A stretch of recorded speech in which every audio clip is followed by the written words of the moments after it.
Hello there and welcome back to the National Solar Observatory. We're busily preparing for the solar eclipse here at NSO. We've just launched a new website. You can visit it at eclipse2017.nso.edu.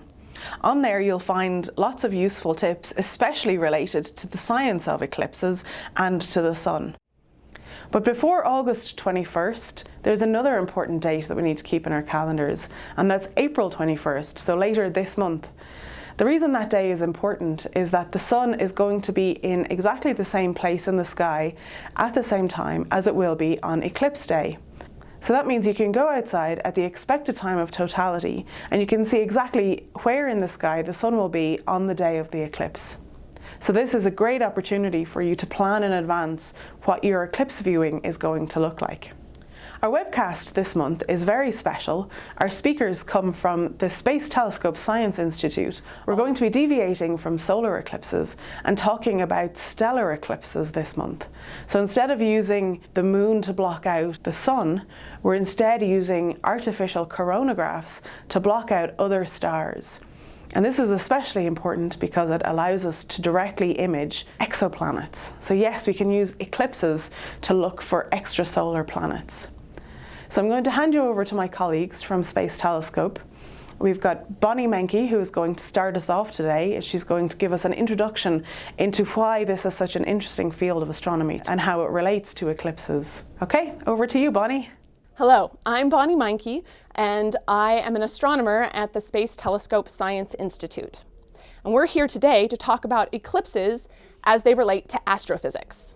When we think about eclipses, we normally don't think about astrophysics. We think about our solar system. We think about the geometry that sets up an eclipse when the moon moves between the Earth and the sun.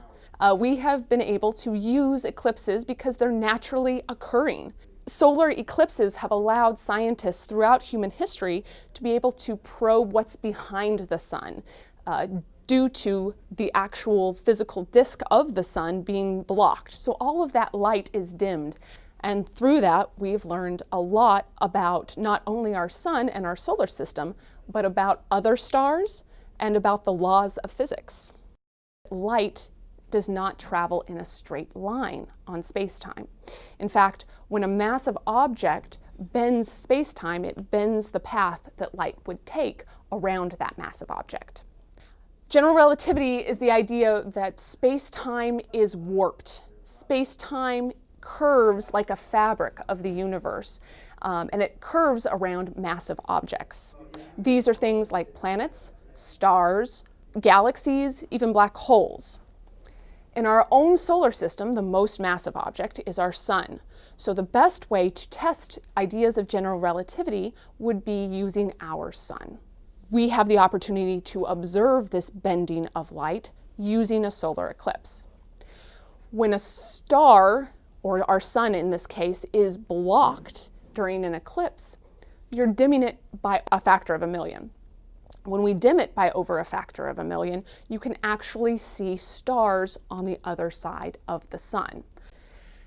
Arthur Eddington figured this out, and he wanted to test it back in 1919. So he went to an island off the coast of West Africa, and he sent another team to Brazil. They both took observation of the Hyades star cluster before the eclipse commenced and then during the eclipse. And they saw a change in the position of the cluster in the sky of about 1/2000th of a degree. That's the same as a right triangle that's 1 inch on one side and 1.9 miles on the other. It's a very small angle, but they were able to measure it in both locations since they had good weather and confirm that this idea of the bending of light due to general relativity was true.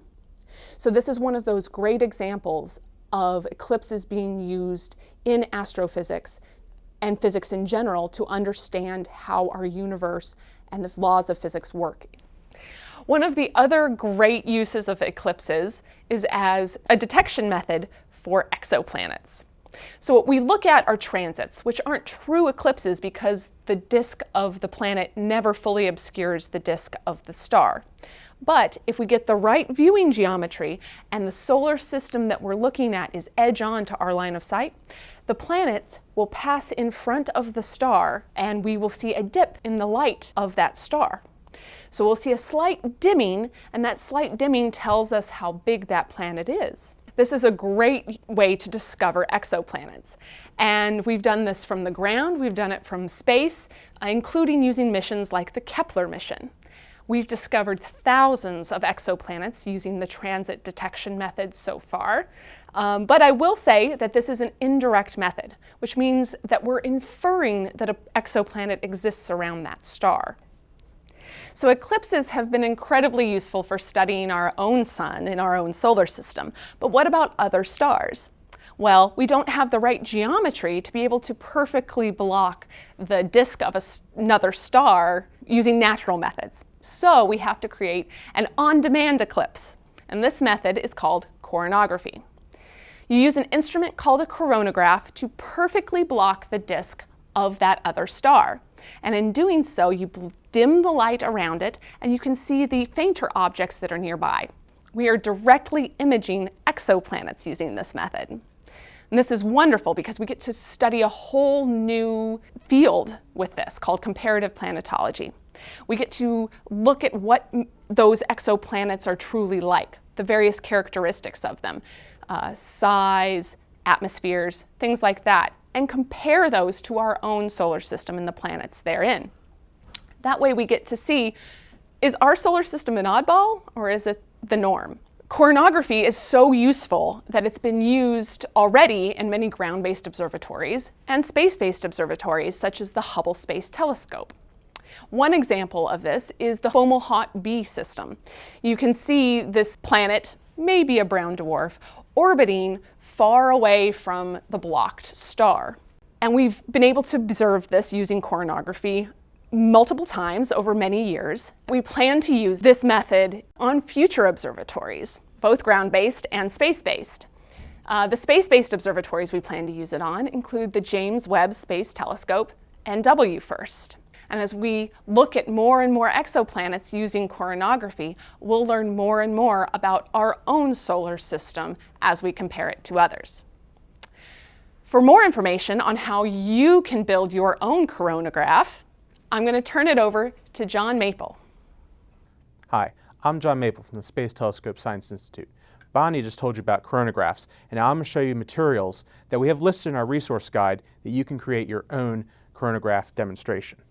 We start with a large science display board. We have a simple lamp.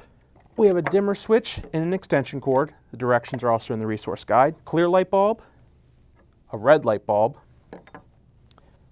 popsicle sticks, diffraction glasses, LED headlamp, our coronagraph template, our electromagnetic spectrum banner, Sharpie, Velcro, tape, knife, red marker, scissors, and sewing pins. So now I've put our clear light bulb in the lamp. The clear light bulb is representing a star. Our science display board is representing space. We need to cut a hole in the board to let our star shine through. So we're going to measure the height of the lamp to the filament in the lamp. Here it's 13 inches. So we need to find the intersection of 13 inches and the midpoint of the board. Our board's 22 inches, so I'm going to mark here at 11. I'm going to measure up 13 inches because that's the height to the filament. And that point is going to be the center point of our circle that our star is going to shine through. We'll trace that. And then take your utility knife and cut that hole out. So now I've cut the hole in the science display board so our star can shine through. I've attached the electromagnetic spectrum banner to the top of the board. Now, using a large sewing pin, I'm going to punch 3 holes randomly around the star. 2 of them are going to be close, and a third one's going to be farther away. Next, we're going to create some exoplanets using the LED headlamps.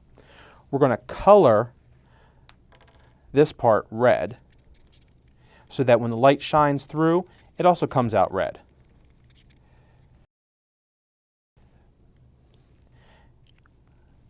We're going to take the Velcro so it attaches to the back of the board. We're going to put one piece right above the hole so the light can still shine through the hole, and the other piece I'm going to attach right here so it doesn't block any of the light going through. So I'm going to add the rest of the Velcro so that we can put the rest of our exoplanets up. There we go. Now we're going to make our coronagraphs to use in the activity. We have the template and we have the popsicle stick. We're going to cut out this second coronagraph, which is 1/2 inch in diameter.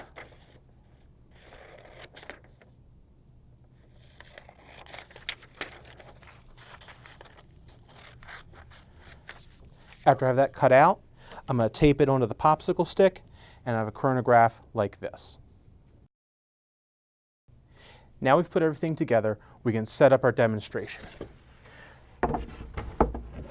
Our display board has the hole for our star to shine through. We have our 3 pieces of Velcro to hold our exoplanets when we set them up. And we have our star with the lamp set up as close to the board as we can. Now, Jessica from the Space Telescope Science Institute is going to walk through the demonstrations you can do with the setup. Now that we have our display, I'll walk you through 3 separate demonstrations, one with visible light, one with the diffraction glasses, and one with the red light to simulate the infrared light. Now we'll have to dim the room to make sure that we have a dark space. This first activity, we demonstrate how chronography works. We have the lamp to represent visible light, and you should be able to see now with the coronagraph in front of the star, you should be able to see the exoplanets. Next, we looked at how stars hosting exoplanets come in a variety of temperatures and colors. So for the second demonstration, you'll remove the poster board and use your diffraction glasses. Your audience will have the diffraction glasses in front of the white light, and you'll slowly begin to dim the white light. And as you do, the blue will become dimmer and the red will become more prominent, representing the hot and cooler stars. Finally, we show the advantages of searching for exoplanets in infrared light. To start our third activity, you'll need to attach the 3 red lights to the display, and you'll use your red light bulb. So now for this third demonstration, we switched out the white light to a red light to represent infrared light, and you should be able to see the exoplanets more clearly in the infrared. Now that we walked through all 3 demonstrations, Laurent, an astronomer here at Space Telescope, will walk you through the science of chronography. Hi, I'm Laurent Poyot. I'm an astronomer at the Space Telescope Science Institute. You've just heard about how to build coronagraphs, and now I'm going to tell you what we can do with them. In the early 80s, we didn't know about any exoplanets, and coronagraphs were being used to look on the sun's corona. But by the mid-80s, people started putting these black occulting spots in front of stars to see what was going on around the star. And in the image you're seeing here, it's an image from a 2.5 meter telescope from the ground, where you see the black dot in the middle, the star is blocked, and you see this beautiful amount of dust that's kind of surrounding the star.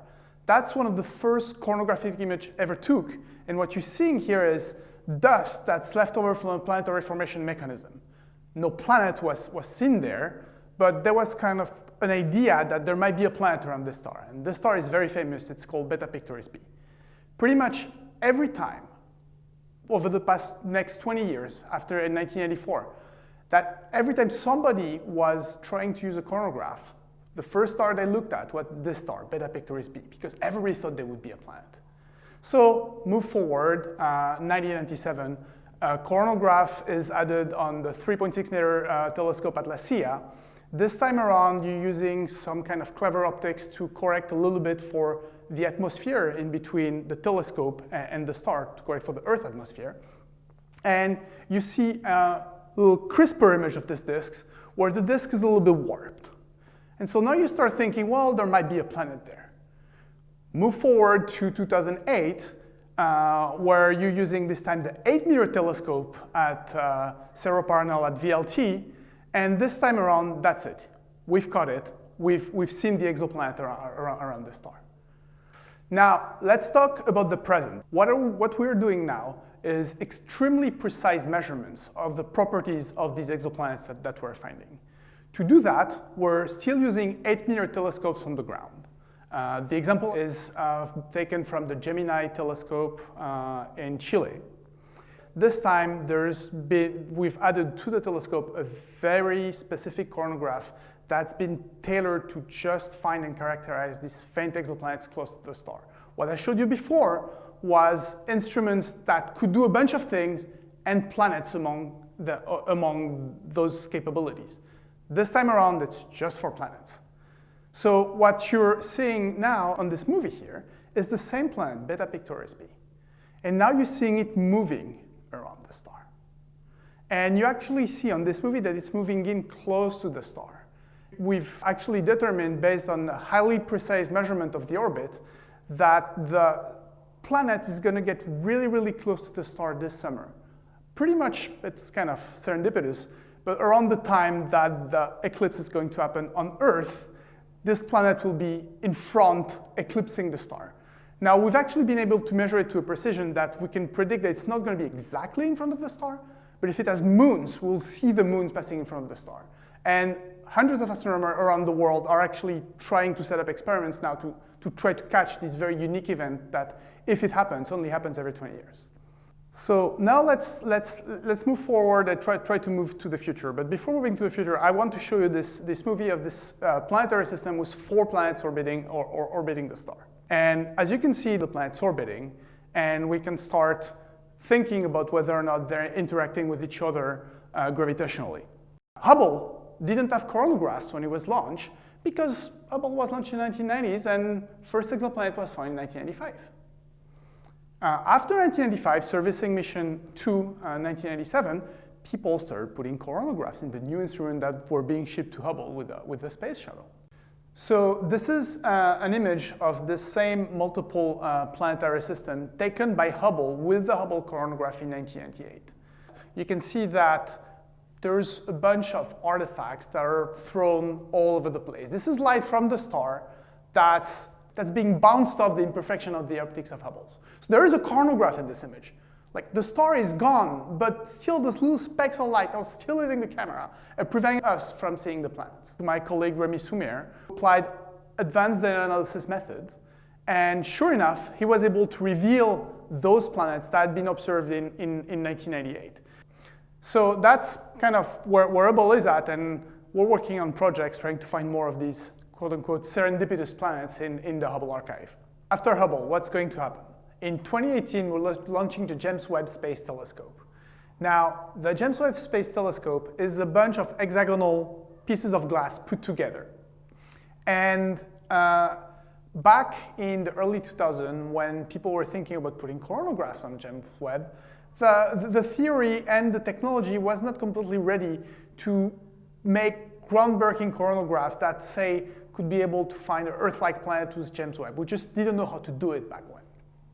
Instead, what we've done with Webb for coronagraphy is to operate in a wavelength regime that's very complementary to what we can do from the ground. Webb is in space and is going to be able to access wavelengths that nobody would ever be able to dream of getting from the ground. I mean, for some of the objects we're going to be looking at Webb, probably from the ground you can look at the 2, 3 brightest ones, and then you're done. So what's happening after Webb? Well, after Webb, in the mid-2020s, we're going to launch the WFIRST Space Telescope. WFIRST is a 2.4-meter telescope, just like Hubble, but it has 2 things that Hubble doesn't have. First, it has a camera with a very wide field of view, about 100 times wider than Hubble. What you can do with this is 2 really cool physics experiments. The first one is you can take images of a lot of galaxies at the same time, and using those, you can constrain the early universe and do some very interesting cosmological science. The second thing you can do with that is that you can look at a bunch of stars at the same time and try to see if there's a planetary system that gets in front of them and if their brightness gets enhanced according to Einstein's general relativity theory that Bonnie told you about. And using that, you can find a lot of extrasolar planetary systems. Now, the second piece of WFIRST goes in the complete opposite direction. It's a very tiny field of view camera that instead of looking at galaxy or thousands of star scales, just looks at one star very precisely. And it blocks that star using a coronagraph, and it tries to image planets around that star. In the picture you're seeing now, you're seeing a simulated image from WFIRST, where on the right you have a Jupiter at about 2 astronomical units from the star. The star is blocked by the coronagraph.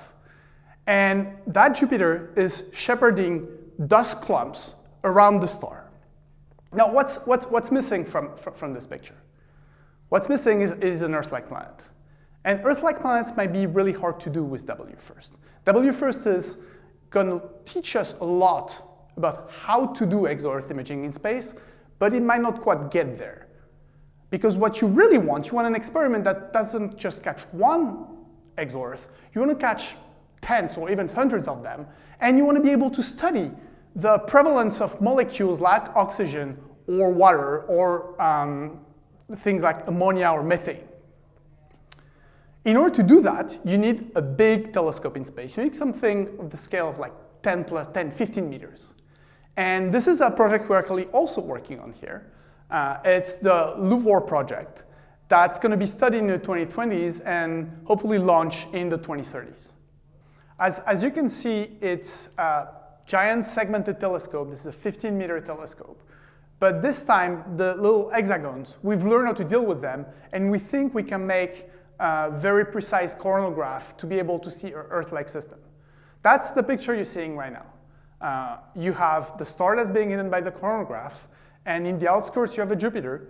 Then you have Earth-like planet and the Venus. And all around Earth and Venus you have the zodiacal dust that you also see with such a telescope. Now this is a big step forward in terms of what we were doing in the 1980s, when we were pretty much putting a piece of tape in front of a star in some random telescope in Chile. Now, we really think that we've learned so much that we can put all of this together, send a 15-meter telescope in space, and be able to image Earth 2.0. And I really believe that this is going to happen within our lifetimes, and we're going to get to witness that. Well, we hope that you really enjoyed that special edition of our Eclipse webcast to show how helpful this kind of a natural event can really be, to the point that we try to recreate it manually. As always, you can get in touch with us by posting comments below on the YouTube page. You can get us on Twitter at NatSolarObs, or on Facebook at www.facebook.com/National Solar Observatory. Or you can follow us on Instagram. Our handle is @National Solar Observatory. We'd love to hear any questions or comments you might have about the webcast, anything else that you'd like us to cover in the run-up to the solar eclipse, and we hope to see you again next month.